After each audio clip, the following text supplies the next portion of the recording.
Welcome to the ANTS solution series. और आज हम लोग डिस्कस करने वाले हैं PT2 के solution for physics. So first question हमारे पास है कि if elongation of spring at the given instant is x and spring constant is k, then relative acceleration between the blocks is. हमें दो ब्लॉक्स दिए गए हैं, एक का मास m है, दूसरे का भी मास m है, दोनों का मास आइडेंटिकल है। दोनों के लिए हमें बोला गया है कि ये एक स्प्रिंग से कनेक्टेड है। अगर ये दोनों ही मासेस एक स्प्रिंग से कनेक्टेड है और इनके ऊपर कुछ एक फोर्स लगाया गया आगे की तरफ F, तो इस F फोर्स के कारण कुछ ना कुछ इस मास का एक्सेलरेशन आया होगा। हमें ये बोला गया है कि एक इंस्टेंट पर अगर इलोंगेशन स्प्रिंग के अंदर कुछ x है तो कुछ ना कुछ पीछे की तरफ स्प्रिंग फोर्स लग रहा होगा। This spring force must be equal to kx। कुछ ना कुछ उसके अंदर एक्सटेंशन आया है तो स्प्रिंग फोर्स पीछे, इसके ऊपर भी कुछ ना कुछ स्प्रिंग फोर्स लग रहा होगा, वो स्प्रिंग फोर्स आगे आएगा। उसके कारण इस ब्लॉक का कुछ ना कुछ एक्सेलरेशन आ रहा होगा A1, इस ब्लॉक का कुछ एक्सेलरेशन आ रहा होगा, दैट विल बी A2। अगर हम सिर्फ फर्स्ट वाले ब्लॉक का एक्सेलरेशन लिखें तो आगे की तरफ फोर्स लगा है F, पीछे की तरफ फोर्स है kx, that should be equal to m into A1। This will be our first equation. यहाँ से अगर हम A1 की वैल्यू निकालें तो that will be F minus kx divided by m, that is your first equation. Second mass का अगर हम एक्सेलरेशन देखें तो सेकेंड मास के ऊपर अकेला स्प्रिंग फोर्स ही आगे की तरफ लग रहा है, तो kx must be equal to ma2। तो A2 एक्सेलरेशन हमारे पास निकल के आ जाएगा kx डिवाइडेड बाय m। ये हो गया सेकेंड इक्वेशन। अब हमसे पूछा गया है the relative acceleration between the two blocks. दोनों के बीच में रिलेटिव एक्सेलरेशन कितना आ रहा है। तो रिलेटिव एक्सेलरेशन निकालने के लिए जैसा कि हम करते हैं, हम किसी एक ब्लॉक को रेस्ट पर मान लेंगे। किसी एक ब्लॉक को अगर मैं रेस्ट पर मानूं तो इसका एक्सेलरेशन मुझे पलट के उसे देना पड़ेगा, या ए रिलेटिव मेरे पास निकल के आएगा A1 minus A2, that will be your relative acceleration. So A1 minus A2 अगर आप यहाँ से करें तो मेरे पास ये रिलेशन निकल के आएगा F minus 2kx divided by mass m। F minus 2kx divided mass m, आपका option C becomes the correct answer. Question 2, A small block of mass m is kept at the left end। यहाँ पर एक कोई मास m रखा गया, किसी दूसरे same mass के m मास के ऊपर रखा गया है, लार्जर ब्लॉक है। The system can slide on a horizontal road। ये कोई horizontal road दे रखी है। The system is started towards right side पर कुछ ना कुछ v0 वेलोसिटी के साथ में पूरे के पूरे सिस्टम को कुछ वेलोसिटी दी गई। The friction coefficient between the road and the bigger block is mu। Rod and bigger block, इनके बीच में जो कोफिशिएंट ऑफ फ्रिक्शन है that is mu, and that between the two blocks is 2 mu. Then again find the relative acceleration between the two blocks. दोनों के बीच में हमें relative acceleration find out करना है। तो सिचुएशन हमारे पास कुछ ऐसी है कि सिस्टम को आगे की तरफ कुछ ना कुछ v0 वेलोसिटी दी गई। जैसे ही सिस्टम के ऊपर आगे की तरफ v0 वेलोसिटी दी गई होगी, एक बात पक्की है, क्योंकि सिस्टम या ये जो नीचे वाला मास है और नीचे वाली रोड, ये दोनों आपस में कांटेक्ट में है और उनके बीच में कुछ ना कुछ रिलेटिव स्लिपिंग हो रही है। तो इस नीचे वाले मास के ऊपर कुछ ना कुछ फ्रिक्शन फोर्स पीछे की तरफ लग रहा होगा, and that will B kinetic friction. क्यों काइनेटिक फ्रिक्शन? क्योंकि पक्की बात है रिलेटिव स्लिपिंग हो रही है। अगर काइनेटिक फ्रिक्शन इनके बीच में लग रहा है तो यहाँ पर कुछ ना कुछ नॉर्मल आ रहा होगा, that normal will be equal to 2mg। तो उसके हिसाब से ये जो फ्रिक्शन फोर्स आएगा that will be equal to mu into normal. Mu हमें बोला गया है रोड और नीचे वाले ब्लॉक के लिए म्यू ही है। Normal is 2mg। So net मेरे पास में सिस्टम के ऊपर फ्रिक्शन निकल के आया 2 म्यू mg। ये वाला फ्रिक्शन लग रहा है। अब कुछ ना कुछ फ्रिक्शन इन दो मासेस के बीच में भी लग रहा होगा। वो जो भी फ्रिक्शन लग रहा होगा that will B an internal force. अगर वो इंटरनल फोर्स है तो वो कैंसिल आउट हो जाएगा। पूरे सिस्टम के ऊपर एकमात्र एक्सटर्नल फोर्स यही है, that is equal to 2 mu mg। अगर ये 2 म्यू mg पीछे की तरफ कुछ ना कुछ फ्रिक्शन फोर्स लग रहा है तो सिस्टम का एक्सेलरेशन निकाला जा सकता है। अब मुझे ये निकालना है कि क्या ये ब्लॉक्स साथ में चल रहे हैं या नहीं चल रहे हैं। अगर नहीं चल पा रहे हैं तो उनका एक्सेलरेशन कितना है, अगर साथ में चल रहे हैं तो उनका एक्सेलरेशन कितना है, उसके हिसाब से हम रिलेटिव एक्सेलरेशन बता सकते हैं। ये निकालने के लिए मैंने ऐसा अज्यूम कर लिया कि ये दोनों साथ में चल रहे हैं। अगर ये दोनों साथ में चल रहे हैं तो पक्की बात है इनके ऊपर जो भी फ्रिक्शन लग रहा होगा वो स्टैटिक फ्रिक्शन लग रहा होगा। तो सिस्टम का acceleration is equals to net external force अकेला सिर्फ यही फ्रिक्शन बचा, तो that is equals to 2 mu mg divided by total mass is 2m। तो ये कुछ निकल के आ जाएगा म्यू इंटू जी के बराबर। इतना सिस्टम का एक्सेलरेशन होना चाहिए।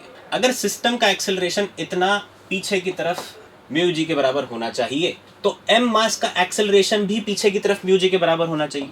ऊपर वाले एम मास का एक्सेलरेशन भी पीछे की तरफ म्यू जी के बराबर होना चाहिए। अगर ऐसा है तो इसके ऊपर एकमात्र पीछे की तरफ जो फोर्स आ सकता है दैट इज फ्रिक्शन। यहां से हम रिक्वायर्ड फ्रिक्शन की वैल्यू निकाल सकते हैं। रिक्वायर्ड फ्रिक्शन मेरे पास निकल के आ जाएगा मास इंटू एक्सेलरेशन, वही उसके लिए रिस्पॉन्सिबल है, तो m into mu g, that is the required friction. अगर ये रिक्वायर्ड फ्रिक्शन लिमिटिंग फ्रिक्शन से ज्यादा है तो इनके बीच में स्लिपिंग हो रही होगी। अगर ये रिक्वायर्ड फ्रिक्शन लिमिटिंग फ्रिक्शन से कम है तो पक्की बात है स्टैटिक फ्रिक्शन लग रहा होगा, इनके बीच में कोई स्लिपिंग नहीं होगी। एफ लिमिटिंग भी चेक कर लेते हैं। एफ लिमिटिंग का वैल्यू ये निकल के आता म्यू इंटू नॉर्मल। इन दोनों सरफेसेस के बीच में जो कोफिशिएंट ऑफ फ्रिक्शन लग रहा है वो मुझे बोला गया है that is 2 mu, and in दोनों सरफेसेस के बीच में जो नॉर्मल लग रहा होगा वो ऊपर वाले ब्लॉक के कारण ही लगेगा सिर्फ, दैट इज mg। तो लिमिटिंग फ्रिक्शन का वैल्यू निकल के आया 2 म्यू mg, रिक्वायर्ड फ्रिक्शन का वैल्यू निकल के आया है म्यू mg।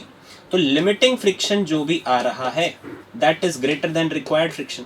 अगर वो रिक्वायर्ड फ्रिक्शन से ज्यादा है तो पक्की बात है इनके बीच में स्टैटिक फ्रिक्शन लगा होगा। अगर स्टैटिक फ्रिक्शन लग रहा है इसका मतलब there is no relative slipping. अगर कोई रिलेटिव स्लिपिंग नहीं है तो दोनों का एक्सेलरेशन सेम आना चाहिए, दोनों का एक्सेलरेशन सेम आना चाहिए, दैट मीन्स इनका रिलेटिव एक्सेलरेशन 0 निकल के आएगा। So D becomes your correct answer.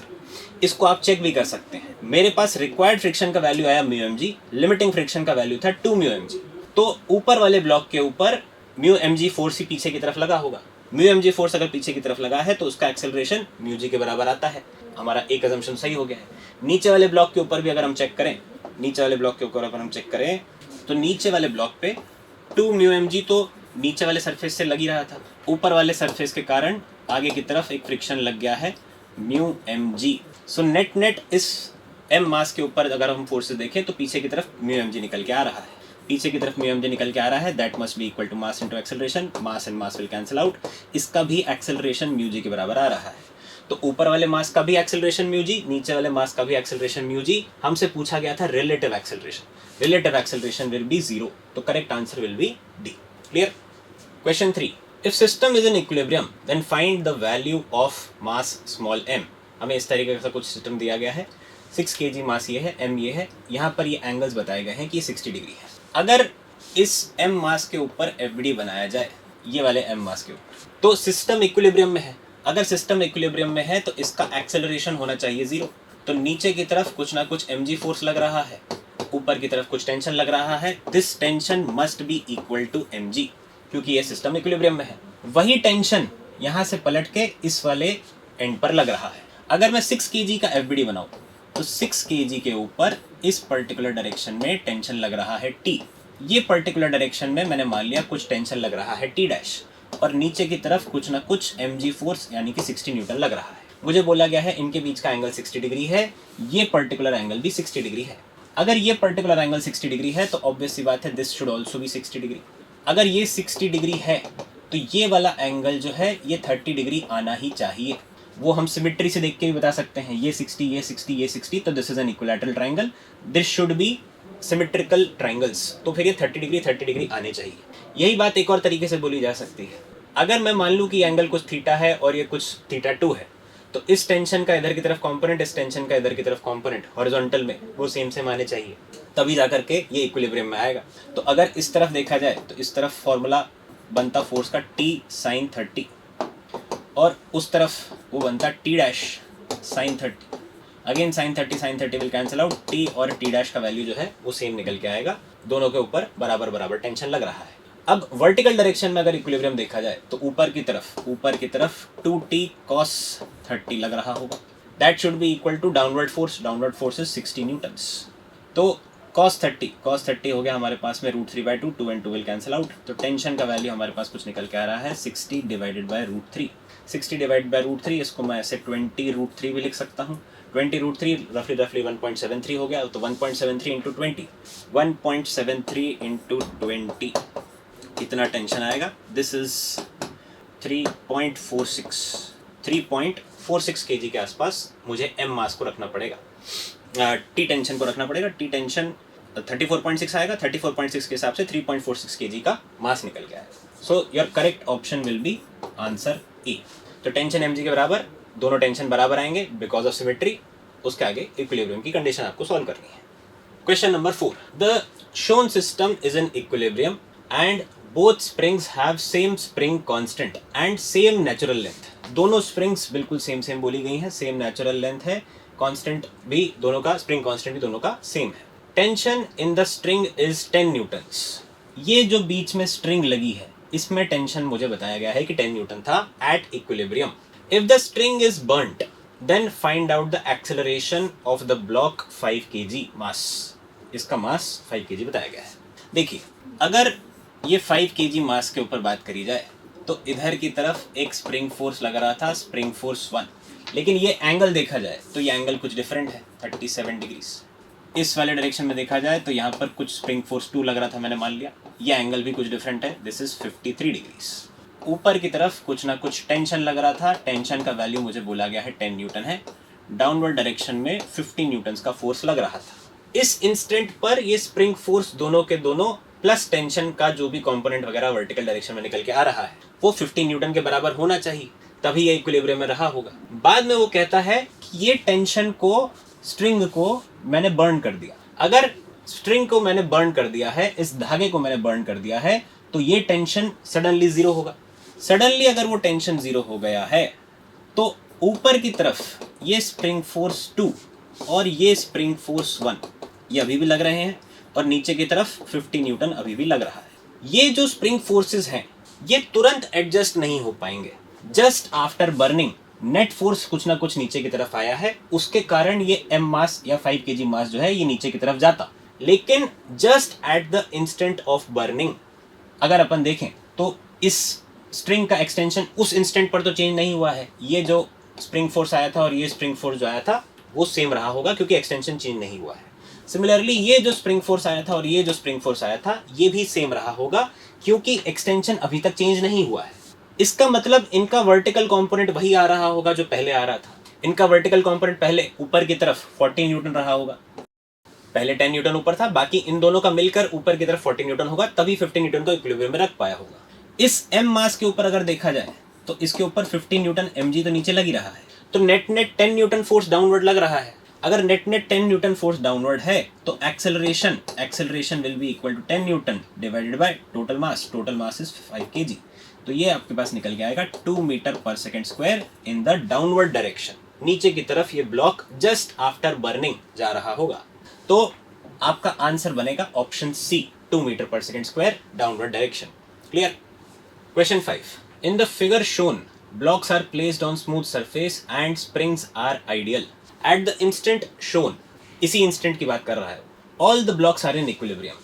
देखिए यहाँ से भी कुछ ना कुछ 2f फोर्स लगा रखा है, यहाँ से भी कुछ ना कुछ 2f फोर्स लगा रखा है। इस इंस्टेंट पर सब कुछ इक्विलिब्रियम में है। Suddenly the forces at both ends are removed. दोनों तरफ से फोर्सेस को हटा दिया गया। हमको इनमें से आइडेंटिफाई करना है कौन कौन सा स्टेटमेंट सही है। अगर ये एक m मास है तो ये किसी स्प्रिंग से जुड़ा हुआ है, स्प्रिंग का कांस्टेंट मुझे बताया गया है k है।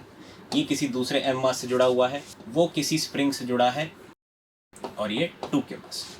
अब इस तरफ से कुछ ना कुछ 2f फोर्स लगाया गया, इस तरफ से भी कुछ ना कुछ 2f फोर्स लगाया गया। इस इंस्टेंट पर अगर हम a, b और c तीनों में बात करें तो ये सब के सब स्प्रिंग्स जो है ये कंप्रेशन में है। अगर ये सब के सब स्प्रिंग्स कुछ ना कुछ कंप्रेशन में है और इक्विलिब्रियम में भी है तो इधर की तरफ जो स्प्रिंग फोर्स लग रहा होगा that should be equal to kx। वो जो भी निकल के आएगा वो 2f फोर्स के बराबर निकल के आ रहा है। तो इस इंस्टेंट पर इसका एक्सटेंशन निकाला जा सकता है, that is equals to 2f by k। ये x1 निकल के आया। वही सेम स्प्रिंग फोर्स यहाँ पर भी लग रहा होगा, that is also equal to 2f। वही स्प्रिंग फोर्स इधर से भी इसके ऊपर लगना चाहिए क्योंकि B वाला ब्लॉक भी इक्विलिब्रियम में है, तो यहाँ से भी कुछ ना कुछ 2f फोर्स लग रहा है। वही 2f फोर्स यहाँ से भी इधर की तरफ लग रहा है। इधर से लगा जो फोर्स है वो है k इंटू x1 के बराबर। सामने से जो लगने वाला फोर्स है वो है 2k इंटू x2 के बराबर। तो ऑब्वियस सी बात है x1 और x2 बराबर बराबर नहीं आए होंगे। यहाँ से अगर मैं x2 का वैल्यू निकालूं तो x2 का वैल्यू निकल के आएगा 2f डिवाइडेड बाई 2k यानी कि f बाई k। तो एक्सटेंशन हमने दोनों निकाल ली, x1 और x2 हमारे पास आ चुके हैं। एक एक करके सारे ऑप्शंस चेक करते हैं। Instantaneous acceleration of block A is F/m towards left. Instantaneous acceleration after removing the forces. A वाले ब्लॉक पर अगर देखा जाए तो इस तरफ लेफ्ट साइड में 2F फोर्स जो लग रहा था वो तो हटा दिया है, इस साइड अभी भी 2F फोर्स लग रहा है, तो इसका एक्सेलरेशन निकाला जा सकता है। इसका एक्सेलरेशन निकल के आएगा 2F/m। वो कह रहा है ऑप्शन में F/m है, टुवर्ड्स लेफ्ट साइड। डायरेक्शन तो सही बताया लेकिन मैग्नीट्यूड गलत है। बी वाले ऑप्शन को देखें तो instantaneous acceleration of block B is 0 immediately after removing the forces. B वाले ब्लॉक पर अगर बात करी जाए तो immediately after removing the forces spring में अगेन कोई एक्सटेंशन में चेंज नहीं आया होगा। जस्ट आफ्टर रिलीजिंग ये एक्सटेंशन उतना ही रहा, जस्ट आफ्टर रिलीजिंग ये एक्सटेंशन भी उतना ही रहा। तो यहां से लगने वाला फोर्स जो कि 2F था और यहां से लगने वाला फोर्स जो कि 2F था वो दोनों सेम रहे। अगर दोनों फोर्सेस सेम रहे तो कोई भी नेट फोर्स निकल के नहीं आया। नेट फोर्स निकल के नहीं आया है तो इसका मतलब एक्सेलरेशन भी 0 आना चाहिए। तो बी वाले ब्लॉक के ऊपर पहले जो स्प्रिंग फोर्सेस लग रहे थे और बाद में जो स्प्रिंग फोर्सेस लग रहे हैं वो दोनों सेम आएंगे। क्यों सेम आएंगे? ये एक्सटेंशन को चेंज होने में थोड़ा टाइम लगता, अभी तुरंत चेंज नहीं होंगे। तो ए नेट विल बी 0। वो स्टेटमेंट सही बोल रहा है, option B will be the correct answer. एक बार सी और डी को भी चेक कर लेते हैं। Instantaneous acceleration of block C is F/m towards right. C वाले ब्लॉक का अगर देखा जाए तो उस पर फिर से नेट फोर्स 2F निकल के आ रहा होगा, स्प्रिंग फोर्स अभी भी उतना ही लग रहा है, ये वाला फोर्स हटा दिया गया है, तो ये एक्सेलरेशन निकल के आता 2F/m के बराबर। डी वाले ब्लॉक पर भी 2F/m आता, ये अगेन गलत स्टेटमेंट है। Ratio of compression in the springs initially is, दोनों में अगर हम कंप्रेशन देखें तो इसमें 2F/k आया था, इसमें F/k आया था, तो रेशियो जो है 1:1 नहीं है, बराबर नहीं है, तो डी ऑप्शन भी गलत है। अगर आप रेशियो की बात करेंगे तो this is 2:1। Clear? Question number 6, all surfaces shown in the figure are smooth. What is the ratio of m1:m2:m3? System is in equilibrium. All pulleys and strings are massless. तो हमें ऐसा कुछ सिस्टम दिया गया है, m1, m2 और m3 तीन masses हैं, 30 डिग्री का ये एंगल है। हमें बोला गया है सिस्टम इक्विलिब्रियम में है। अगर सिस्टम इक्विलिब्रियम में है तो इसके ऊपर अगर सारे फोर्सेस बनाए जाएं, यहाँ पर कुछ m2g लग रहा होगा, ये m3g लग रहा होगा, इसमें अगर मैंने टेंशन माना है कि कुछ t है तो ये टेंशन t है, this tension is also t, this is t, ये स्ट्रिंग सेम रही तो ये टेंशन भी t। ऊपर की तरफ 2t टेंशन लग रहा है, पुली मुझे बोल दिया गया है कि मासलेस है, तो नीचे की तरफ भी कुछ ना कुछ 2t फोर्स आया होगा, यही फोर्स इसके ऊपर 2t लग रहा है, दिस इज ऑल्सो t, इधर t लग रहा होगा, इधर की तरफ m1g sin थीटा नीचे लग रहा है, m1g sin 30, m1g sin 30 मतलब m1g/2, इतना फोर्स नीचे लग रहा है। पूरा सिस्टम अगर इक्विलिब्रियम में है तो ये वाली टेंशन की वैल्यू जो आ रही है यहाँ से m1g/2 आ रही हो। इस ब्लॉक को अगर मैं सॉल्व करूँ तो यहाँ पर जो टेंशन निकल के आ रहा है ये m3g के बराबर आ रहा होगा।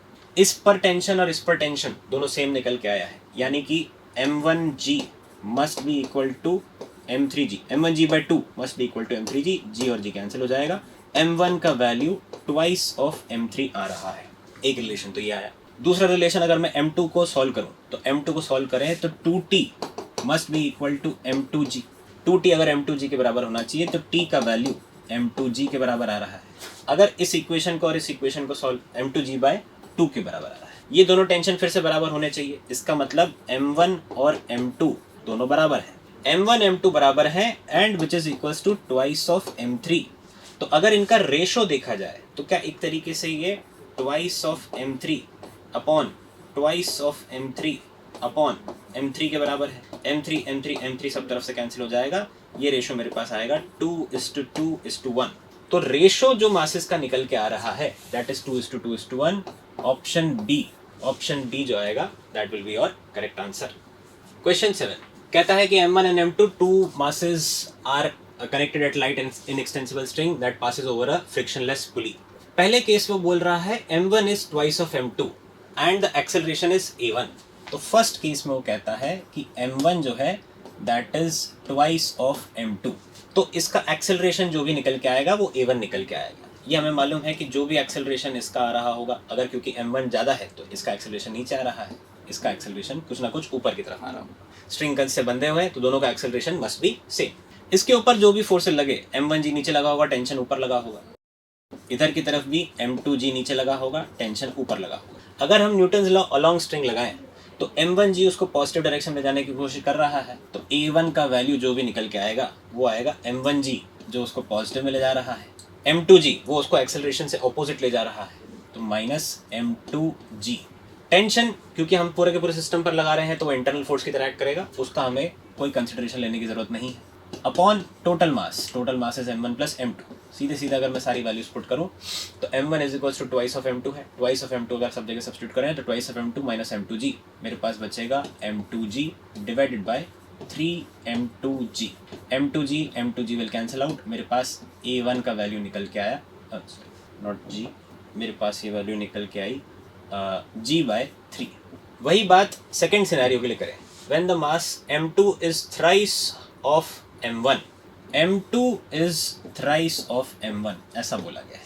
अगर m2 thrice of m1 है तो अब एक्सेलरेशन इस तरफ निकल के आ रहा होगा, a2 का एक्सेलरेशन अगर आप निकालोगे तो वो आएगा m2g minus m1g divided by m1 plus m2। अगर हम फिर से सारी वैल्यू सब्स्टिट्यूट करें तो 3m1 माइनस m1g, तो मेरे पास बचेगा 2m1g divided by m1 plus 3m1, तो मेरे पास ये आ गया 4m1, m1 will cancel out, ये मेरे पास a2 का वैल्यू निकल के आ रहा है g/2।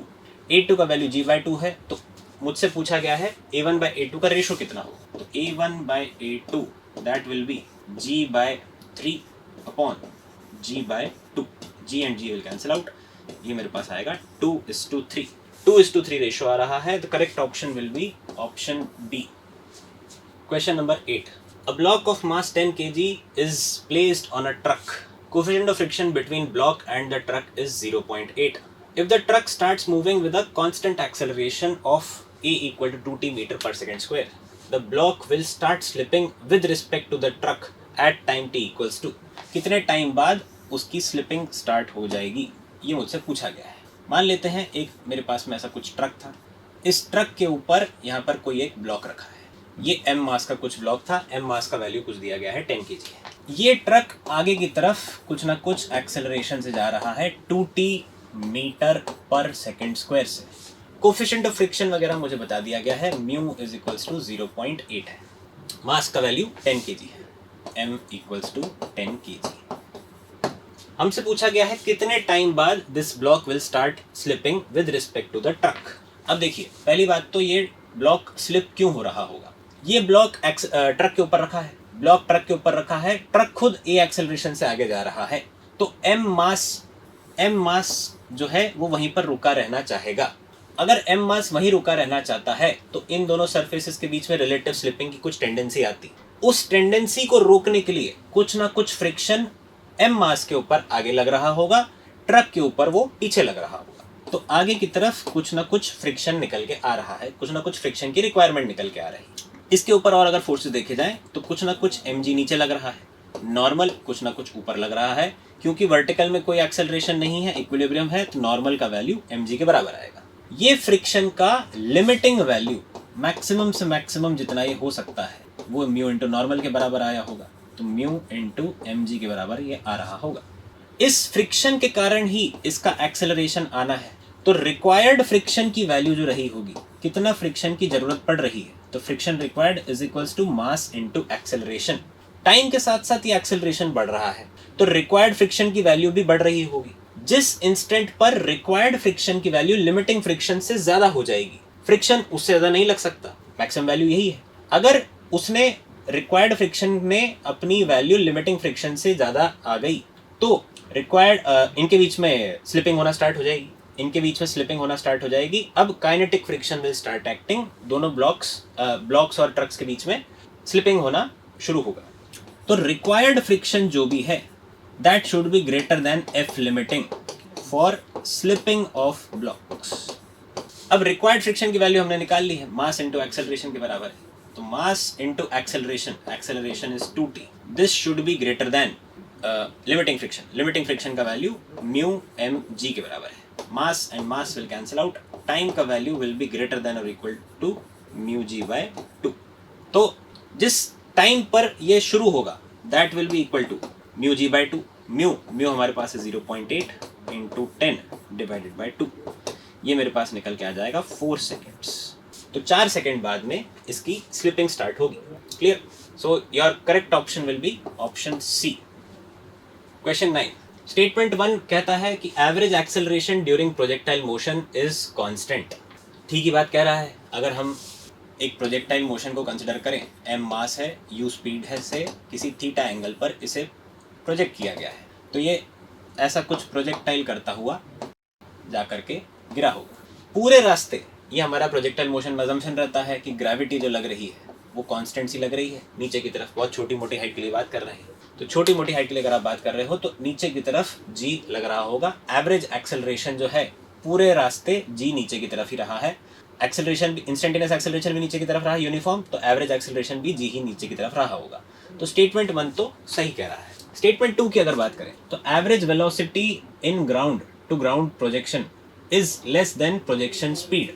एवरेज वेलोसिटी की अगर बात करें तो एवरेज वेलोसिटी या तो देखिए आप डिस्प्लेसमेंट के तौर पर निकालें कि कितना डिस्प्लेसमेंट हुआ अपना, कितना टाइम लगा, या आप इंस्टेंटेनियस वेलोसिटी से भी इस चीज़ को देख सकते हैं। भाई जो भी वेलोसिटी है उसका x कॉम्पोनेंट तो कांस्टेंट रहने वाला है क्योंकि x डायरेक्शन में कोई भी एक्सेलरेशन नहीं है, लेकिन y वाला जो कॉम्पोनेंट है उसमें कुछ ना कुछ एक्सेलरेशन नीचे की तरफ लग रहा है, तो y वाली वेलोसिटी लगातार चेंज हुई होगी।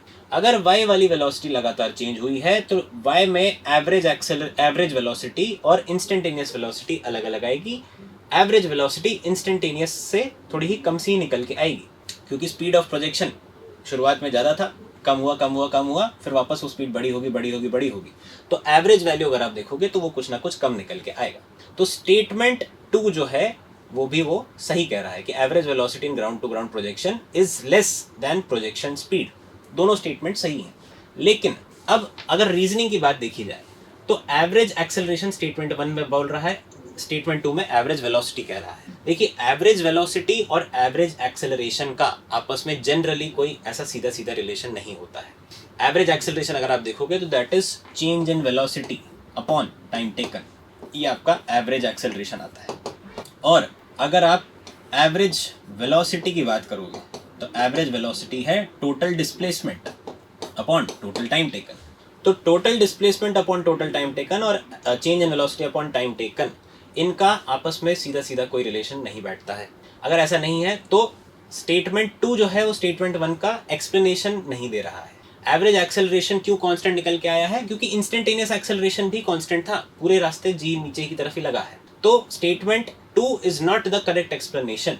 तो ऑप्शन बी जो है that will be your correct answer. Clear?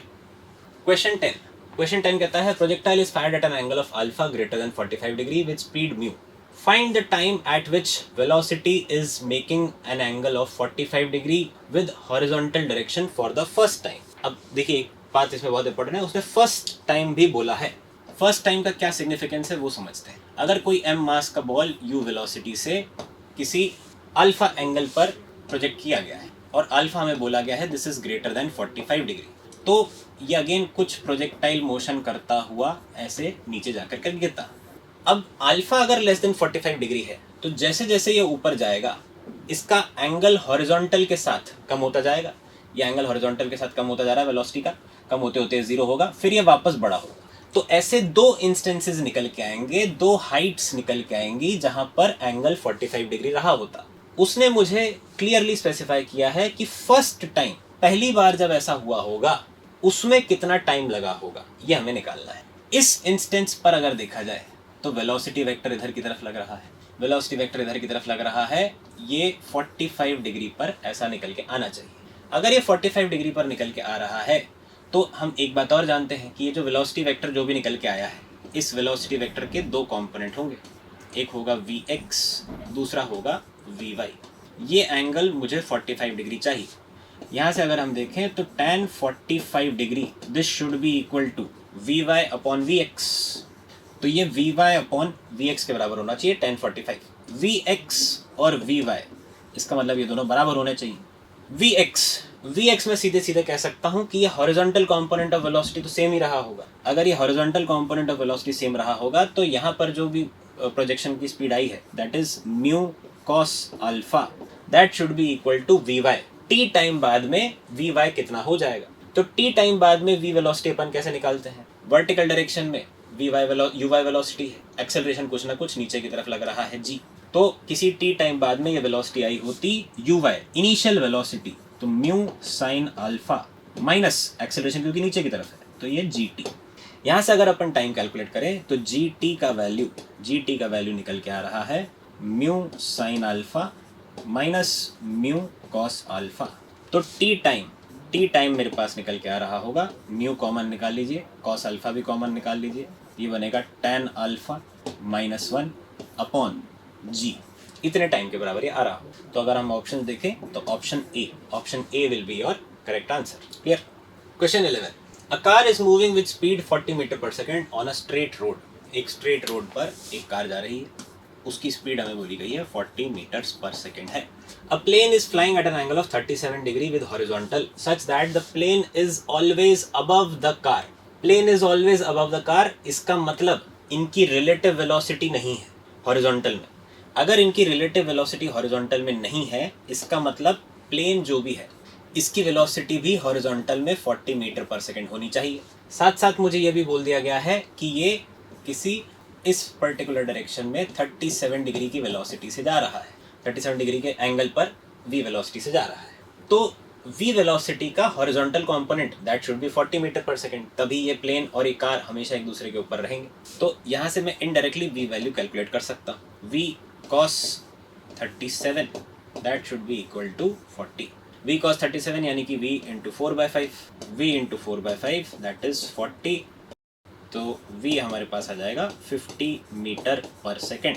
v हमारे पास कैलकुलेट होके आ चुका है। अब second part of the question वो कहता है कि initial gap between plane and the car is 80 metres. ये हाइट जो है ये मुझे बताई गई है कि ये 80 मीटर्स रही है। A stone is released from the plane after 4 seconds. तो 4 सेकेंड बाद देखिए सिचुएशन क्या हुई होगी। 4 सेकेंड बाद ये कार यहाँ पर कुछ आगे आ चुकी होगी।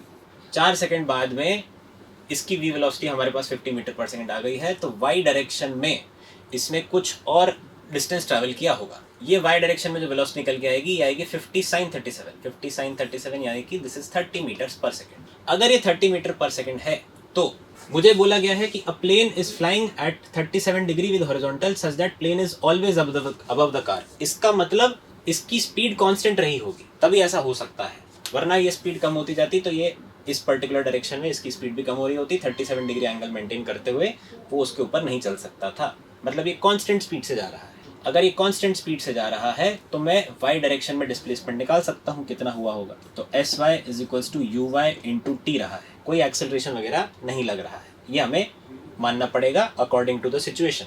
डिस्प्लेसमेंट अगर देखा जाए तो sy हमारे पास निकल के आ रहा है यू वाई है 30 इंटू टाइम लगा t 4 सेकेंड्स, तो 4 3 जा 120। तो ये 120 मीटर कुछ और ऊपर चला गया होगा। तो टोटल यहाँ से इसका डिस्प्लेसमेंट 200 मीटर हो चुका है। यहाँ से ऐसे जाते हुए इसने एक स्टोन को ड्रॉप किया तो हमसे पूछा गया है find the time after which the stone will hit the car. जब उसने स्टोन को ड्रॉप किया होगा तो स्टोन की इस इंस्टेंट पर वेलोसिटी 50 मीटर पर सेकेंड ही रही होगी। जितना ड्रॉप करने वाले की वेलोसिटी होती है उतना ही उस बॉडी को भी, उस ऑब्जेक्ट को भी वो वेलोसिटी मिल जाती है। ये अगेन हॉरिजॉन्टल से 37 डिग्री पर लग रहा होगा। अब ये एक हाइट से प्रोजेक्शन वाला केस बन गया है, ओब्लिक प्रोजेक्शन वाला केस बन गया है। तो इसको h हाइट 200 मीटर नीचे आना होगा। साथ साथ वो ये कहता है time taken to hit the car, time taken by the stone to hit the car. इसकी वेलोसिटी भी 40 मीटर पर सेकेंड है और स्टोन की भी तो हॉरिजॉन्टल वेलोसिटी 40 मीटर पर सेकेंड ही है।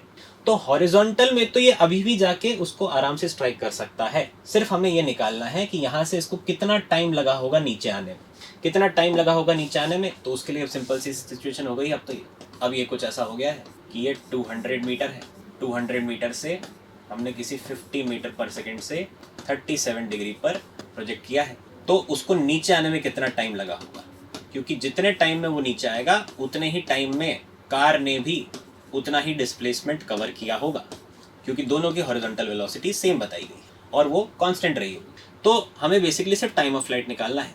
टाइम ऑफ फ्लाइट निकालने के लिए जितना भी डिस्प्लेसमेंट हुआ है, अब डिस्प्लेसमेंट में मानूंगा -h, नीचे वाला डायरेक्शन में नेगेटिव मान रहा हूँ, ऊपर वाला पॉजिटिव मान रहा हूँ, that should be equal to u y into t minus half g t square, नीचे की तरफ एक्सेलरेशन जी लग रहा है, माइनस एच, तो माइनस एच आ जाएगा 200, this should be equal to u y हमारे पास में हो गया 30 into time t minus half g हो गया 10 इंटू टी स्क्वायर, ये हो जाएगा 5 6 और ये हो जाएगा, तो मेरे पास क्वाड्रेटिक बन के आएगी t square minus 6t minus 40, this should be equal to 0। यहाँ से मेरे पास 10 और 4 दो रूट्स बन रहे हैं, positive root will be 10 seconds, तो ऑप्शन बी जो है that will be your correct answer. Clear. Question 12 match the column type का क्वेश्चन है। आपको कॉलम 1 में बहुत सारे वेलोसिटी वेक्टर्स दिए गए हैं, साथ साथ एक्सेलरेशन वेक्टर्स दिए गए हैं, और कॉलम 2 में आपसे पूछा है कि इसकी ट्रेजेक्ट्री क्या निकल के आई होगी, इसका पाथ वगैरह क्या निकल के आया होगा। देखिए, अगर ट्रेजेक्ट्री की बात करें तो बेसिकली मुझे सिर्फ ये देखना होता है कि वी वेक्टर में और एक्सेलरेशन वेक्टर में कितना कितना एंगल आ रहा है, उसी के हिसाब से सब कुछ डिसाइड किया जाता है। जैसे अगर पहले वाले केस में देखा जाए तो वी वेक्टर है आई कैप प्लस जे कैप और एक्सेलरेशन वेक्टर आया है 2j कैप, यानी कि ये किसी इस डायरेक्शन में वी वेक्टर है, एक्सेलरेशन कुछ ना कुछ ऊपर की तरफ है, ऐसा कुछ है, इनके बीच में कुछ ना कुछ जो भी एंगल आया होगा कुछ थीटा एंगल रहा है। इसके हिसाब से हमारे पास कंडीशन आती है कि जब भी वी वेक्टर ए वेक्टर के बीच में एंगल थीटा है और एक्सेलरेशन वेक्टर कांस्टेंट है तो पाथ जो होता है वो पैराबोलिक पाथ आता है। तो आई कैन से कि पहले वाली प्रोजेक्शन के लिए तो पैराबोलिक पाथ आएगा, ए के लिए the answer will be Q. B option अगर आप देखें तो बी ऑप्शन में वी वेक्टर कुछ मुझे बोला गया है 2i कैप माइनस जे कैप है, तो वी वेक्टर अगर मैं ड्रॉ करूं तो this is 2i cap minus J cap, ये ऐसा कुछ आ रहा है।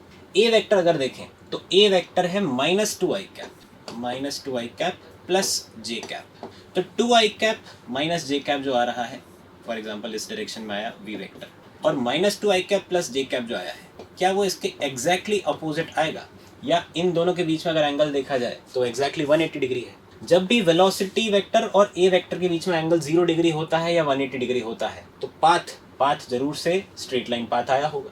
बेसिकली एक्सेलरेशन वेक्टर भी क्योंकि कांस्टेंट आया है तो पहले ये कुछ इस डायरेक्शन में जाएगा, स्पीड कम होगी, फिर वापस इसी लाइन पर पीछे की तरफ चला जाता। तो ये जो भी पाथ आया होगा this is a straight line path आया है, तो बी वाले के लिए आपका करेक्ट आंसर पी बनेगा।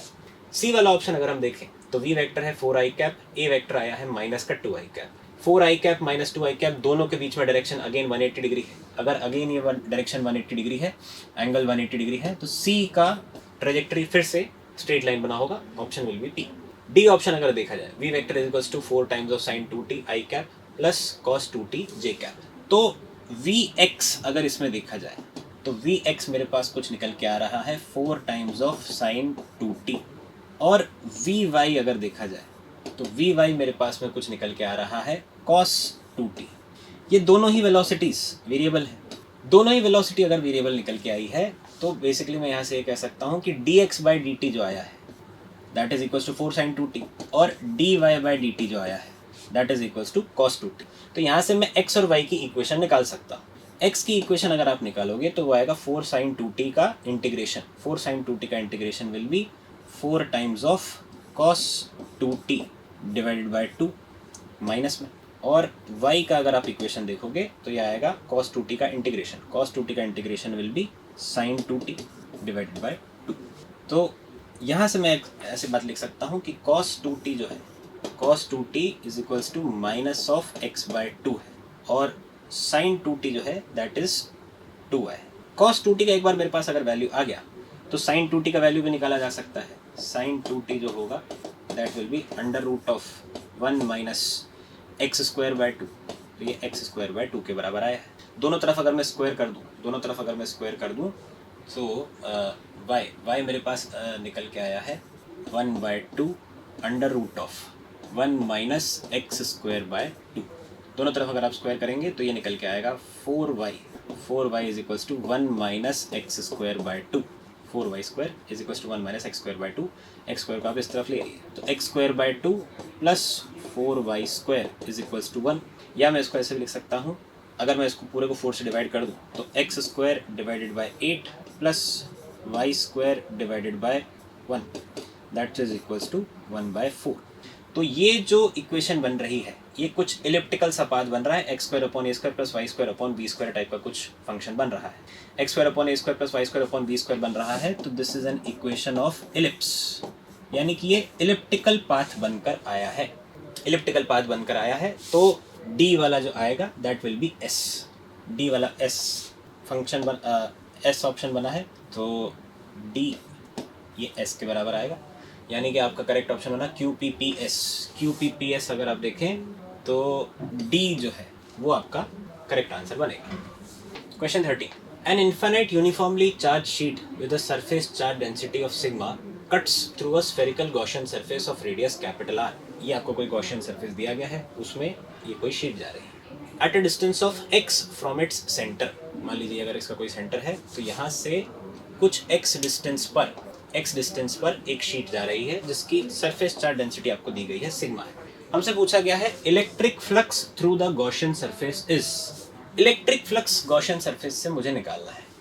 अब देखिए एक तरीके से ये अगर मैं देखूं तो ये डिस्टेंस रेडियस r बन रहा है, सेंटर से शीट का डिस्टेंस मुझे बताया गया है कि ये x है, तो ये वाला डिस्टेंस और ये शीट जो है ये आपस में परपेंडिकुलर है। ये अगर आपस में परपेंडिकुलर है तो ये जो डिस्टेंस निकल के आया होगा this will be under root of r square minus x square.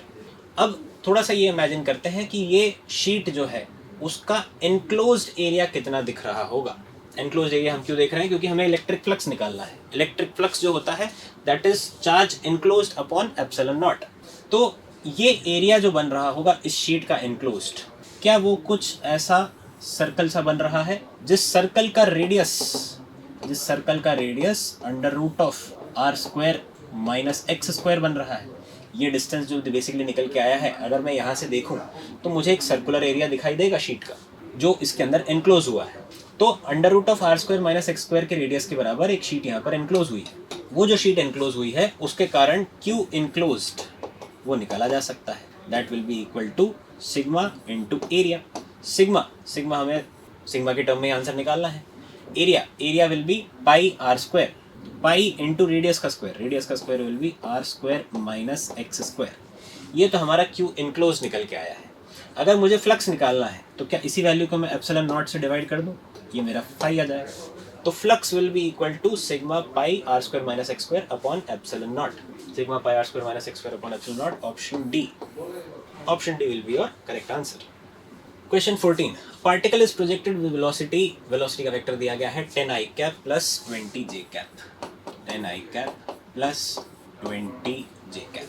Find the distance of the point if acceleration due to wind is 5 metre पर सेकेंड स्क्वायर, और विंड का डायरेक्शन बताया गया है कि प्लस एक्सिस में एक्स एक्सिस में लग रही है। तो एक्सेलरेशन अगर आप टोटल देखें, नेट एक्सेलरेशन, तो एक्स एक्सिस में 5 मीटर पर सेकेंड स्क्वायर लग रहा है, तो ये हो गया 5i कैप, और वाई एक्सिस में डाउनवर्ड डायरेक्शन में, वर्टिकली डाउनवर्ड डायरेक्शन में जी भी लग रहा होगा, तो माइनस 10j कैप मीटर पर सेकेंड स्क्वायर, ये डाउनवर्ड डायरेक्शन में लग रहा होगा। अब हमसे पूछा गया है find the point where the velocity is horizontal from point of projection. कहाँ पर जाकर के वेलोसिटी हॉरिजॉन्टल हो गई है। देखिए वेलोसिटी हॉरिजॉन्टल कब होती है, वेलोसिटी हॉरिजॉन्टल तब होती है जब वी वाई जो हो वो ज़ीरो हो जाए। तो वाई एक्सिस में मुझे वेलोसिटी ज़ीरो करनी है, उस हिसाब से मैं टाइम निकाल लूँगा। एक बार मेरे पास टाइम आ गया तो मैं एक्स एक्सिस में कितना डिस्प्लेसमेंट हुआ होगा ये निकाल सकता हूँ। तो सबसे पहला काम तो हम यही करें, वी वाई को ज़ीरो कर दें। वी वाई को ज़ीरो कर दें तो वी वाई का value is equals to u y, initial velocity है 20 और एक्सेलरेशन वाई एक्सेलरेशन है माइनस का 10t, इसको मुझे ज़ीरो करना है। तो टाइम लगा होगा 2 सेकेंड्स। टाइम एक बार मेरे पास 2 सेकेंड्स का निकल के आ गया तो मैं डिस्प्लेसमेंट भी निकाल सकता हूँ एक्स एक्सिस में। डिस्प्लेसमेंट ऑफ एक्स एक्सिस ये रहा होगा ux into T plus half ax T square. अब की बार एक्सेलरेशन कुछ ना कुछ एक्स एक्सिस में है, नॉर्मल प्रोजेक्टाइल मोशन में नहीं होता, लेकिन विंड के कारण कुछ ना कुछ एक्सेलरेशन आ रहा है। तो ux हमारे पास आया है 10 into 2 plus half of acceleration in x axis is 5 into T square हमारे पास आया था 2, तो 2 का स्क्वायर।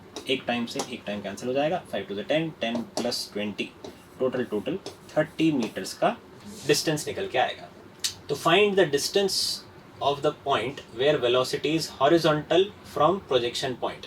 अच्छा, ये तो हमारे पास में हॉरिजॉन्टल डिस्टेंस निकल के आया है। उसने हमसे क्या पूछा है? उसने पूछा है distance of the point where velocity is horizontal from projection point. Distance की बात कर रहा है, इस पॉइंट से इस पॉइंट के बीच में ये वाला डिस्टेंस पूछ रहा है। तो मैंने अभी x वाला डिस्प्लेसमेंट निकाला है, दैट इज 30 मीटर्स।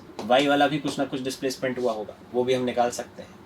y वाला जो डिस्प्लेसमेंट हुआ होगा वो हुआ होगा u y into t minus half a y t square. U y मेरे पास रहा 20 into two minus half acceleration क्योंकि नेगेटिव में है 10 टी स्क्वायर। तो 2 and 2 विल कैंसिल आउट, मेरे पास ये आएगा 40 minus 20 that will be 20 metres. तो ये वाला डिस्प्लेसमेंट 20 मीटर निकल के आया है। अगर इस वैल्यू को पूछा जाए तो ये निकल के आएगा अंडर रूट ऑफ 30 का स्क्वायर प्लस 20 का स्क्वायर, दैट इज 900 प्लस 400 1300 के हिसाब से आएगा 10 रूट 13 मीटर्स। तो 10 root 13 option A will be your correct answer. ऐसे क्वेश्चन में इस बात पे जरूर ध्यान दें कि उसने क्या पूछा है। उसने पूछा था distance of the point where velocity is horizontal from projection point. तो ये पूरे डिस्टेंस की बात कर रहा है, सिर्फ इस डिस्टेंस को देख करके आंसर मार्क ना करें। Particle of charge minus q and mass m moves in a circle of radius small r around an infinitely long line charge of linear density plus lambda, then the time period will be।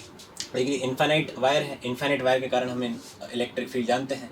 तो उस q charge के ऊपर minus q charge के ऊपर अंदर की तरफ कुछ ना कुछ q e फोर्स लग रहा होगा और उसी के कारण वो एक सर्कुलर पाथ पे जा रहा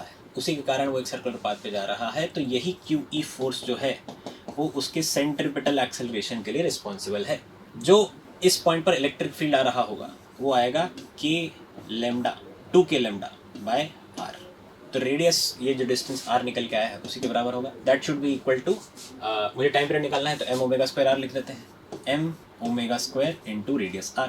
तो ओमेगा का वैल्यू मेरे पास यहाँ से सीधा सीधा आ जाएगा 2k lambda divided by m r square. तो ओमेगा ये आ गया है, ओमेगा इसका अंडर रूट, ओमेगा ये आ गया है तो टाइम पीरियड भी निकाला जा सकता है। टाइम पीरियड आ जाएगा 2 पाई बाय ओमेगा से अगर आप देखेंगे तो यह रहा है 2 pi under root of m r square divided by 2k lambda. R common बाहर निकाल लें तो 2 पाई बाहर आ जाएगा under root m by 2k lambda. तो 2 pi r by under root 2k lambda. Option A will be your correct answer. Straight forward question ही था। Question 16. Charge per unit length of 4 quadrant of the ring 2 lambda minus 2 lambda plus lambda and minus lambda respectively are given. The electric field at the center. अब देखिए centre पर जो भी electric field आ रहा होगा ये सारे के सारे क्वाड्रेंट्स हैं तो इस माइनस 2 लैम्डा के कारण तो इस तरफ एक अट्रैक्टिव इलेक्ट्रिक फील्ड आएगी, माइनस लैम्डा के कारण इस तरफ इलेक्ट्रिक फील्ड आएगी। ये दोनों आपस में एक दूसरे को कैंसिल आउट करेंगे, नेट कुछ ना कुछ इस तरफ इलेक्ट्रिक फील्ड बची होगी। सिमिलरली 2 लैम्डा इधर है, लैम्डा इधर है, 2 लैम्डा ने इस तरफ नीचे की तरफ इलेक्ट्रिक फील्ड लगाया होगा, लैम्डा ने कुछ ना कुछ ऊपर की तरफ इलेक्ट्रिक फील्ड लगाया होगा। ये दोनों आपस में कैंसिल आउट होकर नेट नीचे की तरफ आएंगे। तो फाइनल सिचुएशन मेरे पास कुछ ऐसी बनेगी कि इस तरफ कुछ ना कुछ एक इलेक्ट्रिक फील्ड निकल के आ रही है नेट माइनस लैम्डा के कारण, और एक इलेक्ट्रिक फील्ड इस तरफ निकल के आ रही है नेट इस प्लस लैम्डा के कारण इधर की तरफ। प्लस लैम्डा प्लस 2 लैम्डा में से कैंसिल आउट हो जाएगा। ये जो एंगल्स निकल के आए हैं ये 45 डिग्री पे आए होंगे क्योंकि हम जानते हैं एक आर्क के कारण जो भी इलेक्ट्रिक फील्ड आता है वो एकदम परपेंडिकुलर बाइसेक्टर से पास होता है। ये माइनस लैम्डा के कारण आया है, ये वाला प्लस लैम्डा के कारण आया है। दोनों का मैग्नीट्यूड बिल्कुल बराबर है, सिमेट्रिकल सा डिस्टेंस। तो इस तरफ एक नेट कंपोनेंट बचेगा, वर्टिकल डायरेक्शन में सारा का सारा कंपोनेंट कैंसिल हो जाएगा। तो this will be equal to e by root 2 तो twice of e by root 2 ये नेट इलेक्ट्रिक फील्ड निकल के आएगा माइनस आई कैप वाले डायरेक्शन में। तो e net will be equal to √2 times एक किसी का लैम्डा के कारण हम लिख दें इलेक्ट्रिक, तो ये आ जाएगा √2 टाइम्स ऑफ एक किसी का electric field will be 2k lambda divided by r into sine theta by 2 theta सारे के लिए ही 90 डिग्री आया है तो साइन 90/2 साइन 45 हो जाएगा 1/√2। 1/√2 से 1/√2 कैंसिल, मेरे पास ये नेट वैल्यू निकल के आएगी 2k लेमडा बाय आर, डायरेक्शन आएगा माइनस आई कैप पे। 2k लेमडा बाय आर यानी कि एप्सिलॉन नॉट के टर्म में अगर आप पुट करें तो 1/4 पे एप्सिलॉन नॉट 1/2 पे एप्सिलॉन नॉट के बराबर आ रहा है, यानी कि option A will be the correct answer. इसको आप ऑप्शन से भी देख के बता सकते थे, बट लेकिन सिर्फ नन वाला ऑप्शन है तो इसलिए आपको पूरा सॉल्व करना पड़ा होगा, वरना इसको ऑप्शन से भी आप सॉल्व कर सकते हैं, काफ़ी आसानी से ये निकाला जा सकता था। Question 17, 2 point charges plus Q and minus Q R held fixed at -d,0 and +d,0। तो -d,0 पे एक प्लस क्यू चार्ज को पकड़ा गया और d,0 पे एक माइनस क्यू चार्ज रखा in the XY coordinate system. Then which of the following statements is correct. पहला स्टेटमेंट अगर हम देखें, the electric field E at all points on the x axis has the same direction. अगर हम x axis की ही बात करें तो इस वाले रीजन में प्लस क्यू चार्ज जो है, इसके कारण electric field away from the charge आ रही होगी, लेकिन माइनस क्यू के कारण टुवर्ड्स चार्ज आ रही है। ऑब्वियस सी बात है, माइनस क्यू से चार्ज का डिस्टेंस ज़्यादा है, तो अंदर की तरफ टुवर्ड्स माइनस क्यू जो इलेक्ट्रिक फील्ड आया है ये कम आया होगा, E1 जो है ये ज़्यादा आया होगा, तो नेट इलेक्ट्रिक फील्ड कुछ इस तरफ आ रहा है। अगर इस वाले पॉइंट पर अगर आप बात करेंगे तो यहाँ पर भी दो इलेक्ट्रिक फील्ड, एक माइनस क्यू के कारण अंदर की तरफ, प्लस क्यू के कारण बाहर की तरफ। ऑब्वियस सी बात है, इससे डिस्टेंस कम आया है तो इससे इलेक्ट्रिक फील्ड ज़्यादा आई होगी, तो नेट इलेक्ट्रिक फील्ड यहाँ पर इस तरफ आ रही है। लेकिन अगर आप सेंटर में बात करें, अगर आप इसके पास चले जाओगे तो यहाँ पर इलेक्ट्रिक फील्ड इस तरफ आएगी E1, माइनस क्यू के कारण D उसी तरफ आएगी, माइनस क्यू के कारण E2 will also be in this direction. तो नेट इलेक्ट्रिक फील्ड कुछ इस तरफ आ रही है। तो हर पॉइंट पर इलेक्ट्रिक फील्ड का डायरेक्शन सेम नहीं है, इस पॉइंट पर जरूर ये नेट इस तरफ है, इस पॉइंट पर जरूर ये नेट इस तरफ है, लेकिन इन पॉइंट्स पर आप देखोगे तो इस तरफ आएगा। इसके पास आप चले जाओगे तो भी वो डायरेक्शन इधर की तरफ कुछ निकल के आ रहा हो, तो यहाँ पर पूरी ही जगह पर नेट इलेक्ट्रिक फील्ड इस तरफ है, यानी कि पहला ही ऑप्शन जो है वो आपका गलत हो गया है, हमें शायद गलत वाला ही फाइंड आउट करना था, तो करेक्ट ऑप्शन इज ए। बाकी भी अगर हम देख लें, चेक कर लेते हैं। No work has to be done in bringing a test charge from infinity to the origin वाले पॉइंट पर अगर आप देखोगे 0,0 पे, तो जितना पोटेंशियल प्लस क्यू के कारण है उतना ही पोटेंशियल माइनस क्यू के कारण है, तो ओरिजिन वाले पॉइंट का नेट पोटेंशियल 0 है। इन्फिनिटी का पोटेंशियल भी हम 0 मान कर चलते हैं, उसके हिसाब से वहाँ से यहाँ तक वर्क डन जो आएगा वो आता क्यू डेल्टा वी कुछ हुआ नहीं तो वो 0 के बराबर आएगा। B option is correct. C option की बात अगर देखें, electric field at all points on the y axis is parallel to x axis, ये बात भी सही है। डायपोल के कारण जो भी इलेक्ट्रिक फील्ड निकल के आती है वो वाई एक्सिस के पैरेलल ही निकल के आएगी, जो कंपोनेंट इसके कारण आएगा वो कंपोनेंट इसके कारण आएगा, उसमें से हॉरिजॉन्टल वर्टिकल वाले तो कैंसिल आउट हो जाएंगे, हॉरिजॉन्टल वाला बच जाएगा। डी वाले ऑप्शन की बात करें, the dipole moment is 2qd along the negative x axis, तो डायपोल मोमेंट जो भी होता है वो नेगेटिव से पॉजिटिव चार्ज की तरफ होता है, उनके बीच के डिस्टेंस के बराबर होता है इनटू चार्ज, तो q तो चार्ज हो गया इनटू 2d उनके बीच का डिस्टेंस है, तो 2qd ही मैग्नीट्यूड निकल के आएगा, नेगेटिव से पॉजिटिव की तरफ निकल के आ रहा होगा। तो बाकी सारे ऑप्शंस करेक्ट हैं, option A is the wrong one, incorrect ही हमें फाइंड आउट करना था, तो correct answer will be option A. Question 18 कहता है, due to a charge inside a cube the electric field E is x axis में मुझे कुछ इलेक्ट्रिक फील्ड बताई गई है 600√x है, y में 0 है, z में भी 0 है। The charge inside the cube is approximately how much. Cube हमें बताया गया है 0.1 मीटर का है, 0.1 मीटर दूर से ही वो शुरू हुआ है।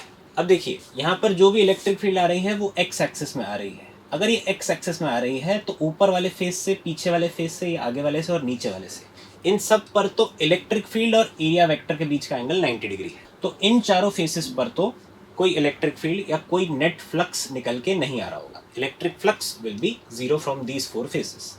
ये पहला वाला फेस जो है, ये वाला फेस और ये आगे वाला फेस, इनमें ही कुछ ना कुछ नेट फ्लक्स निकल के आ रहा होगा। फर्स्ट वाले फेस पर अगर हम बात करें तो फ्लक्स इनवर्ड है, इनवर्ड फ्लक्स को हम नेगेटिव लेते हैं, आउटवर्ड फ्लक्स को हम पॉजिटिव लेते हैं, तो दोनों को अगर डिफरेंस निकाला जाए, फाई नेट हमारे पास आता आगे वाला फेस। अब आगे वाले फेस का डिस्टेंस ज़्यादा है तो ऑब्वियस सी बात है वहाँ पर फ्लक्स भी ज़्यादा आया होगा, तो phi net will be φ2 minus φ1, तो ये आता 600। अब दोनों में ही 600 आएगा तो 600 को मैं कॉमन निकाल रहा हूँ। √x, तो पहले वाले के लिए x डिस्टेंस निकल के आता 0.2 की पावर 1/2 माइनस दूसरे वाले के लिए डिस्टेंस निकल के आता 0.1 की पावर 1/2 इनटू एरिया। एरिया दोनों के लिए ही 0.1 इंटू 0.1 है, मुझे क्यूब दिया गया है तो 0.1 का स्क्वायर ये एरिया हो गया। ये 0.1 का स्क्वायर और 600 ये आपस में दोनों कैंसिल हो जाते हैं। मेरे पास ये वैल्यू कुछ निकल के आई 6.2 में से अगर हम 1/√10 कॉमन बाहर निकाल लें तो 6/√10 √2 - 1 ये मेरे पास फ्लक्स निकल के आया है। जो भी फ्लक्स आता है that is equals to Q enclosed upon epsilon naught, इसी के बराबर होता है। तो Q इनसाइड जो भी आएगा वो ये पर्टिकुलर वैल्यू जितनी भी आई है इनटू एप्सिलॉन नॉट का वैल्यू 8.85 इंटू 10⁻⁻12। इसको आप पूरा सॉल्व करेंगे, थोड़ा सा कैलकुलेशन लंबा जाएगा but you will find that the answer is 7 pico coulomb. 6.99 के आसपास कुछ आएगा, सब कुछ कट पिट के 7 पिको कूलम आएगा। So your correct option will be option C. Question 19. A charge Q is distributed over 3 concentric spherical shells, radii A, B, C. A सबसे छोटा है, C सबसे बड़ा है. Such that their surface charge densities are equal to one another. Q charge को कुछ ऐसे distribute किया गया है कि वो जो तीनों के तीनों स्फीयर आए हैं, स्फेरिकल शेल आए हैं, तीनों का सरफेस चार्ज डेंसिटी जो है वो बराबर आया है। अगर मैंने मान लिया इसके ऊपर चार्ज है कुछ Q1, इस पे कुछ चार्ज है Q2, इस पे कुछ चार्ज आया Q3, इसका रेडियस था A, इसका रेडियस था B, इसका रेडियस था C, तो सिग्मा जो आया है वो सबका सेम आया है, सिग्मा का सबका सेम निकल के आया है, तो that will be Q1 upon इसका area will be 4πa², that is equals to Q2 upon 4πb², that is equals to Q3 divided by 4πc²। साथ साथ मुझे ये बोला गया है कि टोटल चार्ज जो है Q1 plus Q2 plus Q3 जो है that is equals to capital Q। तो यहाँ से मैं Q1 Q2 Q3 की वैल्यू अगर उसमें सब्सटीट्यूट करूँ तो 4π इंटू सिग्मा ये तो सब तरफ से कॉमन आ जाएगा, मेरे पास ये निकल के आएगा a² plus b² plus c², this should be equal to capital Q। तो मेरे पास सिग्मा की वैल्यू यहाँ से निकल के आ जाएगी capital Q divided by 4πa² plus b² plus c²। एक बार मेरे पास सिग्मा आ गया तो मैं चार्ज वगैरह की वैल्यूज वापस यहाँ से निकाल सकता हूँ। साथ साथ हमसे पूछा गया है total potential at a point at a distance r from their common centre where r is less than a, मतलब वो किसी ऐसे पॉइंट पर बात कर रहा है, ये वाले पॉइंट पर। तो तीनों स्फीयर के अंदर वो पॉइंट लाई कर रहा है। अगर तीनों स्फीयर के अंदर वो पॉइंट लाई करता है तो अंदर वाले पॉइंट पर जो पोटेंशियल निकल के आता वो आता बाहर वाले स्फीयर के कारण इनसाइड वाले पॉइंट पर ये आता KQ3 डिवाइडेड बाय उसका रेडियस था C, प्लस अंदर वाले स्फीयर के कारण KQ2 डिवाइडेड बाय उसका रेडियस दैट वाज B, और सबसे अंदर वाला स्फीयर तो उसके कारण आता KQ1 divided by A। Q1 Q2 Q3 हमने लिख ही लिए थे, हमने लिख लिए हैं, इनको यहाँ पर सब्सटीट्यूट कर दिया जाए तो K तो कॉमन बाहर निकाल लेते हैं, मेरे पास ये निकल के आएगा सिग्मा इंटू 4πa²। तो 4π और सिग्मा भी बाहर निकाल लें, 4π और सिग्मा बाहर निकाल लेंगे तो ये मेरे पास निकल के आएगा a² divided by a plus ये आएगा b² divided by b plus c² into sigma था तो c² divided by c, a² था, दिस वाज a²। तो मेरे पास ये टोटल वैल्यू निकल के आएगी 4π sigma into a plus b plus c। मुझसे आंसर Q के टर्म में पूछा गया है तो सिग्मा को यहाँ पर सब्सटीट्यूट कर दिया जाए।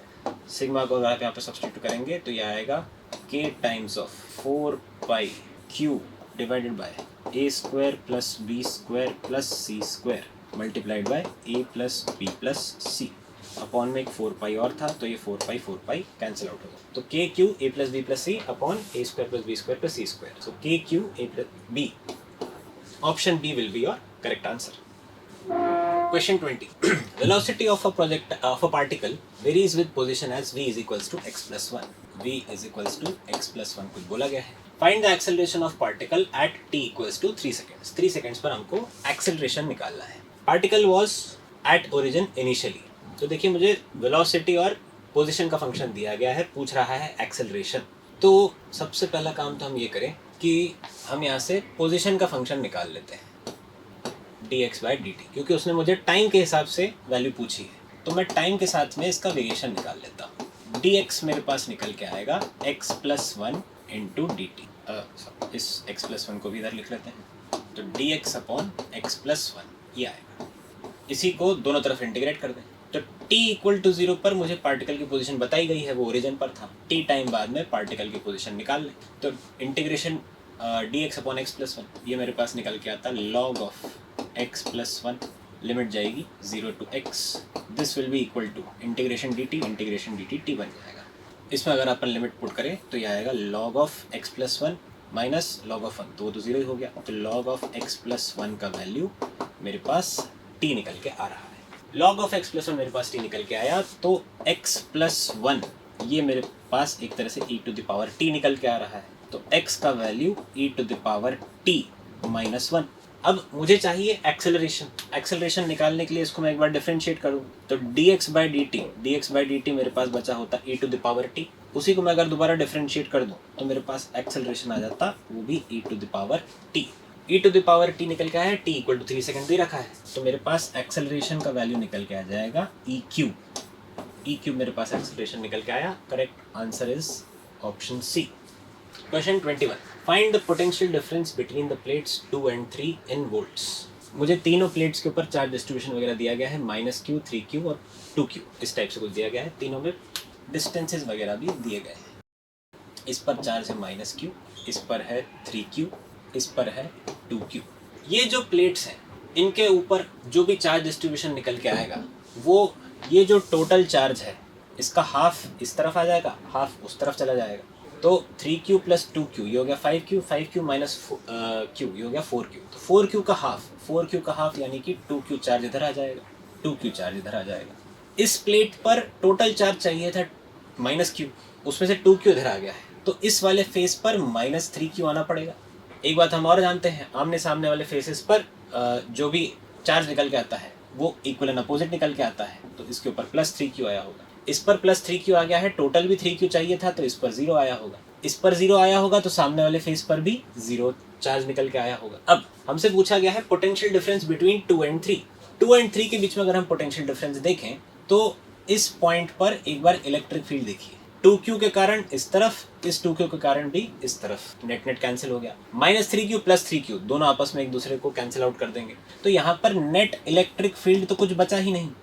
अगर नेट इलेक्ट्रिक फील्ड कुछ बचा ही नहीं है तो यहाँ से यहाँ तक का पोटेंशियल डिफरेंस डेल्टा वी वो ई डॉट डी आर आता, लेकिन इलेक्ट्रिक फील्ड 0 हो गया है तो पोटेंशियल डिफरेंस वो भी 0 निकल के आएगा। So delta V will be equal to 0 potential difference will be there between 2 and 3। Question 23. A ball is dropped from top of a building. If the ball crosses a window of height 45 meter in 1 seconds, then find out the distance between the top of the building and upper end of the window. ऐसी कोई building दी गई है, इसमें से एक window दी गई है जो 45 मीटर की। यहाँ से एक बॉल को ड्रॉप किया गया मतलब इनिशियल वेलोसिटी 0 रही होगी, इनिशियल वेलोसिटी 0। अब क्वेश्चन ऐसा कहता है कि it crosses the window of height 45 metre in 1 second. तो अगर मैंने मान लिया ये t सेकेंड्स में यहाँ पर पहुँच रहा था, तो 1 सेकेंड बाद में यहाँ पहुँच गया होगा, दैट इज t+1। तो यहाँ से यहाँ तक का डिस्टेंस अगर मैंने माना कुछ h1 है और यहाँ से यहाँ तक का डिस्टेंस मैंने माना कुछ h2, तो h2 का वैल्यू जो भी आएगा वो h1 + 45 आया होगा। अब यहाँ से हम इन दोनों की वैल्यूज कैलकुलेट करते हैं। h1 हाइट जो भी आई है that must be equal to ut, u तो 0 हो गया, प्लस हाफ gt², तो हाफ gt²। h2 अगर आप निकालें तो ये आया है h1 + 45, this should be equal to half gt+1 का होल स्क्वायर, उससे 1 सेकंड ज़्यादा लगा है। इन दोनों को अगर आप माइनस कर दें तो h1 h1 कैंसिल आउट हो जाएगा। मेरे पास ये वैल्यू निकल के आएगी 45 = हाफ gt+1 का स्क्वायर माइनस t²। इसको आप सॉल्व कर सकते हैं, t² कैंसिल आउट हो जाएगा, ये हो गया 90 का g गया तो यह आ जाएगा 9 = t² कैंसिल 2t+1 ये इधर जाएगा तो 8 सेकेंड्स, तो t का वैल्यू 4 सेकेंड्स। t का वैल्यू अगर 4 सेकेंड है तो मुझसे पूछा गया है find the distance between top of the building and upper end of the window. मुझसे h1 पूछा गया है, वापस इसी के अंदर सब्स्टिट्यूट कर दीजिए। तो h1 का value half g into t² है 4, तो 160/2 दैट इज 80 मीटर्स। तो हाइट आपकी 80 मीटर्स आएगी। Correct answer is 80 metres. Question 22. The particles A and B start their motion at t equal to 0 from the position shown in the diagram. ऐसा कुछ आपको position दिया गया है. Particle A moves with constant velocity v and particle B moves with constant velocity 10 meter per second. For what value of v in meter per second both the particles will collide? Straight forward सी बात है. यहाँ से 10 metre पर second से origin पर पहुँचने में इसको कुछ ना कुछ टाइम लगा होगा. वो टाइम लगा होगा 20/10 यानी 2 सेकेंड. उतने ही टाइम में ए वाले पार्टिकल को 100 मीटर ट्रैवल करना है. 100 मीटर ट्रैवल करना है तो this must be equal to 100 divided by v. तो वी का वैल्यू यहाँ से 50 मीटर्स पर सेकेंड आ जाएगा. ये तो फ्री वी वाला क्वेश्चन हो गया आप लोगों के लिए. क्वेश्चन 24. क्वेश्चन 24 बोलता है a disc of radius 4 metre is uniformly charged with charge of 1 microcoulomb. ये बराबर बराबर डिस्ट्रीब्यूटेड है. On the periphery of the disk, we stick a thin ring which has a uniform charge of -1 microcoulomb. -1 microcoulomb यहाँ पर disc disc के ऊपर एक ring को चिपकाया गया है, उसके अंदर -1 माइक्रोकूलम है. What is the electric field due to the combination at a point 3 meter away from the center of the combination?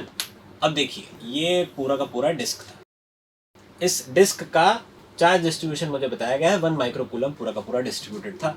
तो इसके लिए मैं सिग्मा लिख सकता हूँ. सिग्मा रहा होगा 1 माइक्रोकूलम डिवाइडेड बाय पूरा का पूरा एरिया. एरिया हो गया पाई इंटू 4 का square. That is your sigma. जो रिंग निकल के आई है, रिंग के लिए मुझे चार्ज बताया गया है दैट इज -1 माइक्रोकूलम. ये रिंग का है. अब मुझसे इलेक्ट्रिक फील्ड पूछी गई है यहाँ से कुछ 3 मीटर दूर, सेंटर से कुछ 3 मीटर अवे. 3 मीटर दूर कितनी इलेक्ट्रिक फील्ड आती है ये हमें दोनों के हिसाब से पता है. सिग्मा के कारण, डिस्क के कारण कुछ ना कुछ इलेक्ट्रिक फील्ड आएगी. ये पॉजिटिव है तो अवे की तरफ आ रही होगी. रिंग के कारण कुछ ना कुछ इलेक्ट्रिक फील्ड आ रही होगी, वो नेगेटिव चार्ज है तो वो टुवर्ड्स द सेंटर आ रही होगी. कौन सी इलेक्ट्रिक फील्ड ज़्यादा आएगी इसका भी आप थोड़ा सा अंदाज़ा लगा सकते. देखिए चार्जेस तो दोनों पर सेम ही है. एक पे +1 है, एक पे -1 है. जो डिस्क है, डिस्क में ज़्यादा अमाउंट ऑफ चार्ज पास में रखा है, चार्ज के पास पे है. रिंग में ज़्यादा अमाउंट ऑफ चार्ज दूर पर है. तो रिंग का जो नेट इलेक्ट्रिक फील्ड आएगा वो कुछ कम आया होगा, डिस्क का इलेक्ट्रिक फील्ड ज़्यादा आया होगा. वैसे अगर आप इस कैलकुलेशन में ना भी पढ़ें, आप सीधा सीधा नेट इलेक्ट्रिक फील्ड लगा दें. इतना तो मालूम चल ही रहा है कि डिस्क के कारण बाहर आ रहा होगा, रिंग के कारण अंदर आ रहा होगा. तो ये कुछ निकल के आएगा ई डिस्क माइनस ई रिंग. पॉजिटिव आ गया तो हमारा डायरेक्शन ठीक है, नेगेटिव आ गया तो उल्टा है. डिस्क के कारण जो फॉर्मूला आता है वो हमें पता है. ये आता है sigma upon 2 epsilon naught 1 minus ये जो भी डिस्टेंस आता है x upon under root of r square plus x square minus electric field due to ring. Electric field due to ring आता है KQX divided by r square plus x square to the power 3/2. सारी values आपको पता है. इसी के अंदर रख के इसको सॉल्व कर दीजिए. थोड़ा सा कैलकुलेशन लंबा ज़रूर जाएगा. तो सिग्मा, अब अगर सिग्मा देखें तो सिग्मा में भी Q आ रहा है, यहाँ पर भी Q है, तो Q को कॉमन बाहर निकाल लेते हैं. 1 × 10⁻⁻⁻6 चार्ज को तो मैंने बाहर ही निकाल लिया. मेरे पास यहाँ पर बचेगा 1 - x upon r square plus x square की पावर 1/2. तो सिर्फ इस वैल्यू को अगर मैं कैलकुलेट करूँ तो x मेरे पास है 3 upon r square plus x square, r square plus x square 3 square plus 4 square, तो ये हो गया 5. तो 1 - 3/5 आ रहा है, यानी अंदर की वैल्यू बन रही है 2/5. ये 2 से ये बाहर वाला 2 कैंसिल आउट हो जाएगा, एक एप्सिलॉन नॉट बचेगा. तो मेरे पास टोटल वैल्यू बचेगी 1/5 एप्सिलॉन नॉट माइनस k और था तो साथ में यहाँ पर एरिया और आएगा. तो ये हो जाएगा 1/16 पाई एप्सिलॉन नॉट और 2/5 और था तो 2 से 2 कैंसिल, नीचे बचा 1/5 माइनस k. तो k हो गया 1/4 pi epsilon not into Q तो हमने बाहर ही ले लिया है. x का वैल्यू है 3 upon r square plus x square, r square plus x square हो जाता है 25 की पावर 1/2 तो हो जाएगा 5 का क्यूब हो जाएगा 125. ये वैल्यू आएगी.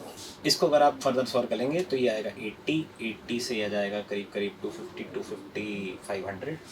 तो ये हो जाएगा 1/80 pi epsilon not minus 3/500 pi epsilon naught. तो जैसा हम बात कर रहे थे, ये वाली वैल्यू छोटी निकल के आएगी, ये वाली वैल्यू बड़ी निकल के आएगी। इसको आप सॉल्व कर लें, इसको आप सॉल्व करेंगे तो आपको ये टोटल वैल्यू कैलकुलेट होकर निकल के आएगी अप्रॉक्सीमेटली 234 न्यूटन पर कूलम। सब चीज़ें ऐसा यूनिट में पुट करिएगा, थोड़ा सा इसको कैलकुलेशन को आपको करना पड़ेगा। तो 234 न्यूटन पर कूलम ये वैल्यू आ रही है। Question 25, a sphere of radius capital r have volume charge density given as rho r is equals to k r, rho r is equals to k times of r for r less than capital r. तो उसका radius मुझे कुछ बता दिया गया है कि ये कैपिटल आर है, इसी के अंदर सारा का सारा चार्ज है। 0 for small r greater than capital r. If the electric field at a distance capital R by 2 is kr square by n epsilon naught, then capital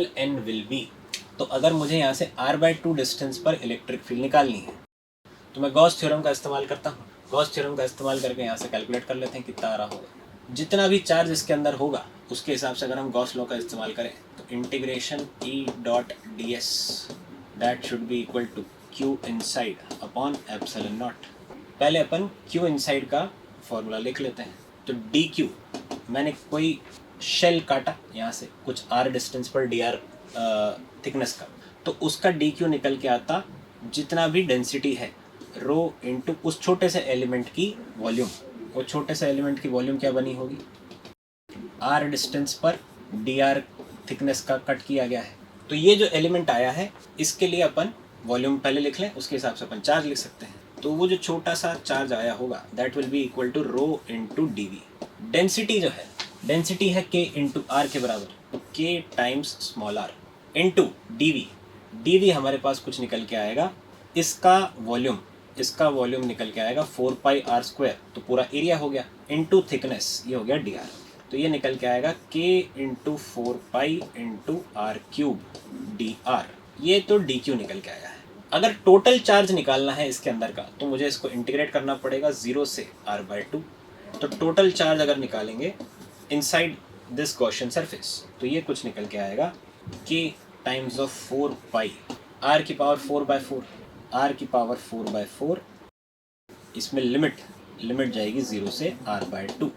तो 4 and 4 तो कैंसिल आउट हो गए, मेरे पास ये वैल्यू बचेगा k into pi into capital R का square divided bye 2 की power 4। 2 की पावर 4 विल बी 16।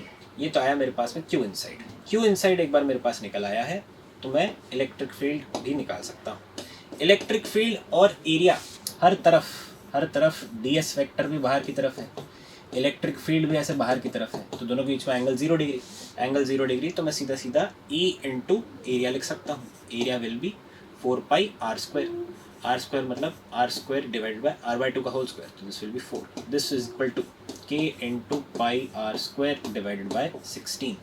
पाई से पाई कैंसिल, 4 से 4 कैंसिल, आर स्क्वायर से ये r की पावर 4 था, तो आर स्क्वायर बचेगा। तो इलेक्ट्रिक फील्ड का वैल्यू मेरे पास आ रहा है k r square upon q by epsilon naught, तो ये आ जाएगा 16 एप्सिलॉन नॉट। तो हमसे पूछा गया था ये कैपिटल N का वैल्यू कितना है, तो कैपिटल N का वैल्यू निकल के आ रहा है 16। क्लियर। तो पेपर ओवरऑल अगर आप देखें तो थोड़ा सा कैलकुलेटिव ज़्यादा था। बाकी कुछ क्वेश्चन आपको इसमें अगेन बहुत इजी वाले मिले होंगे, कुछ क्वेश्चन थोड़े से ट्रिकी थे लेकिन उनमें कैलकुलेशन कम थी।